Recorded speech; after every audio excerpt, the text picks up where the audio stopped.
د میدان وردګو بزګران وایي د یاد ولایت کرنې اوبو لګولو او مالدارۍ ریاست له لوري ورته پر وخت روزنه، عامه پوهاوی، اصلاح شوي تخمونه او د فصلونو درمل رسېدلي.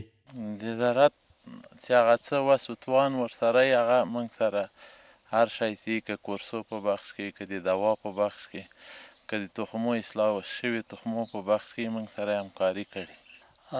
د زراعت ریاست له موږ سره همکاري لري. کوم امکانات چې په لاس کې د امکاناتو په اندازه د تخمو په حصه کې تخمونه هم توزیع کېږي او دواګانې هم کله کله چې راځي ورته توزیع کېږي. موږ ورسره ارتباط کوو. د یاد ولایت کرنیزو چارو امریت مسؤلین وایي چې په ورځني ډول تر 30 تنه بزګران ورته د خپلو ستونزو شریکولو په موخه مراجعه کوي. زیاتوي چې له بزګرانو سره پوره همغږي دي او د دوی ستونزو ته د رسیدو لپاره یې له شته امکاناتو په ښه بڼه ګټه پورته کړې. موږ میدان وردګو کې د بزګرانو سره کاملا همکاري، هماهنګي او همغږي لرو.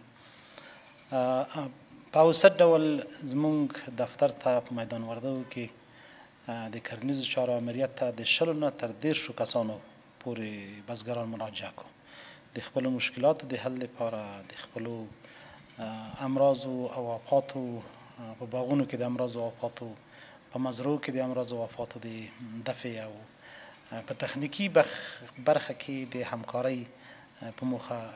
همدارنګه بزګران وایي کورنۍ اړتیاوې له خپلو فصلونو پوره کوي او لا هم ښې روزنې او زیات لاسنیوي ته اړتیا لري.